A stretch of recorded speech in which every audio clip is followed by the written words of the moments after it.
ఉన్నారు? మేమైతే బాగున్నాం. మీరు గూడా బాగుండాలని కోరుకుంటూ ఈరోజు వీడియో ఏంటి అంటే, ఏమాకు అనుకుంటున్నారా అండి? ఆల్రెడీ మీకు థంబ్‌నెయిల్ చూస్తే అర్థమైపోయి ఉంటది గాబట్టి, ఇదైతే మా చిన్నప్పుడు మా బాయి దగ్గర ఎక్కడ పడితే అక్కడనే బాగా కాసేదండి. ఇప్పుడైతే కొనుక్కోవాల్సొస్తుంది. గంగబాయల కూర కొనుక్కొని వండుకుంటున్నాం. అప్పుడైతే ఇప్పటికైనా ఊర్లలో ఎక్కడ పడితే అక్కడనే దొరుకుతదండి ఇదైతే. కానీ చాలా హెల్త్‌కైతే చాలా చాలా మంచిదిది. ఎండాకాలం ఎక్కువగా వస్తుంటది. మామూలుగా వర్షాకాలం టైంలో గూడా ఉంటది గానీ, కాకపోతే అంత చీడ, పురుగు బట్టి ఉంటది. అప్పుడంత బాగోదు. ఇప్పుడు సమ్మర్ టైం గాబట్టి ఇప్పుడు హ్యాపీగా తినేయొచ్చు. ఇందులో అయితే నేను ఒక 2 టమాటాలు, పెద్ద సైజు ఉల్లిపాయ అయితే తీసుకున్నా అండి. ఎందుకంటే ఆకు ఉడికేసరికి కొంచెమే అవుతుంది గదా! అందుకనైతే నేను ఒక పెద్ద సైజు ఉల్లిపాయని, ఒక 2 టమాటాలయితే తీసుకుంటున్నాను. ఉంటే ఒక 2 పచ్చిమిర్చి గూడా ఏసుకోవచ్చు.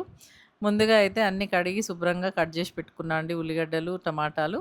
ఇప్పుడైతే ఒక కళాయిలో ఆయిల్ వేసేసుకున్నా. ఆయిల్ అయితే వేడెక్కుతుంది.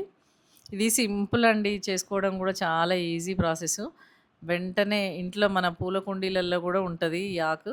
అప్పటికప్పుడు తెంపి గూడా వండుకోవచ్చు. అంత టేస్టీగా ఉంటది. ఈజీ గూడా ఈ కర్రీ జేయడం. ముందుగా అయితే నేనైతే ఆయిల్ వేసేసుకున్నా. ఇది హెల్త్‌కి చాలా మంచిదండి. ఆహ్, మే చిన్నప్పుడైతే ఎక్కువగా పప్పులో ఏసేవాళ్ళు. నేనైతే ఇప్పుడు పప్పులో ఏయట్లేదండి. టమాటా ఏసి చేస్తున్న కర్రీ మాత్రం. ఇప్పుడైతే ఇందులో అయితే ఉల్లిపాయలేసేసుకున్నాను. కొంచెం పసుపు ఏసి కలపాలండి. అటు ఇటుగా మంచిగా కలిపి పెట్టుకోవాలి. ఇందులో అల్లం ఎల్లిపాయ పేస్ట్ ఇష్టం ఉన్న వాళ్ళు ఏసుకోండి. ఇష్టం లేని వాళ్ళు అవసరం లేదు. నేనైతే వేస్తున్నాను. ఉప్పు, కొంచెం అల్లం ఎల్లిపాయ పేస్టు, కరివేపాకు ఉంటే. కరివేపాకు లేకపోయినా పర్వాలేదండి. ఉంటే వేయండి. లేదంటే అవసరం లేదు. నేను ఉంది కాబట్టి వేస్తున్నాను. మీకు లేకపోయినా పర్వాలేదండి. అల్లం వెల్లిపాయ పేస్ట్ వేస్తున్నాను. ఇది కూడా మీ ఇష్టం ఆప్షనలే. ఉల్లిపాయలు మెత్తపడేంత వరకు కొంచెం ఫ్రై చేస్తుండాలి. ఎందుకంటే ఉల్లిపాయలు మెత్తబడకపోతే ఆకేసిన తర్వాత అంతగా ఉడికిపోవండి ఇవి. ఆహ్, కొంచెం అట్లానే ఉంటాయి. అందుకనే ముందుగా ఉల్లిపాయలు ఉడికినాకనే మీరు ఆకును వేసేసుకోవాలి. ఇప్పుడైతే నేను టమాటా ఏస్తున్నా. టమాటా కూడా మెత్తగా ఉడికిపోవాలండి. ఆకు ఏసిన తర్వాత ఉడకదు టమాటా ఎక్కువగా. ఇప్పుడైతే మూత పెట్టేసుకుందాం ఇంకా. కాసేపు ఉడకనిద్దాం. చూడండి మగ్గుతుంది టమాటా గూడా బాగా. ఇంకా కాసేపయితే పెట్టేద్దామండి.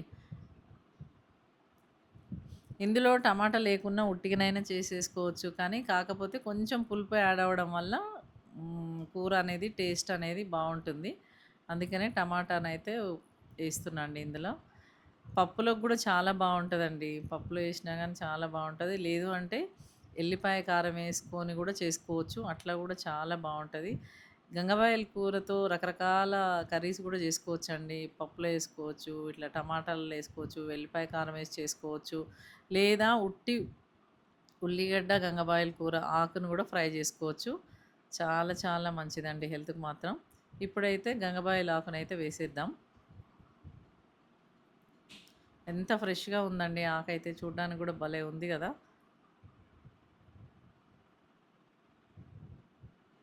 ఏసి ఇప్పుడైతే కలిపేసుకుందామండి ఇంకా.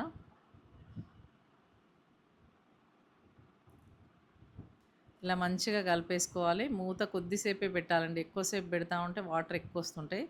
కాకపోతే కొద్దిసేపు మూత పెట్టేసి కొంచెం వాటర్ రాగానే మూత తీసేసుకుంటే సిమ్‌లో పెట్టి మగ్గించుకోవాలండి. హైలో పెట్టకూడదు. హైలో పెడితే మాడిపోతుంది. సిమ్‌లోనే పెట్టాలి. ఆకుకూరలు ఏవైనా సరే అండి ఎక్కువ సిమ్‌లోనే పెట్టి చేసేసుకుంటే మంచిగా వస్తాయి. హ్మ్. మంచిగా కుక్ అయిపోతది. ఇప్పుడు చూడండి ఎంత బాగా కుక్ అయిందో. ఇప్పుడు కారం వేసేసుకుందాం. ఆల్రెడీ ఇందాకనే ఉప్పు ఏసాను కాబట్టి అవసరం లేదు. ఇప్పుడు కారం అయితే వేసుకుందాం. కారం మీ ఇష్టం అండి. తినేదాన్ని బట్టి వేసేసుకోవడమే ఇంకా. చూడండి ఎంత బావుందో. చాలా బావుంది గదా! స్మెల్ గూడా చాలా బావుందండి వండుతుంటేనే. ఇది చపాతీలోకైనా, అన్నంలోకైనా చాలా బావుంటదండి.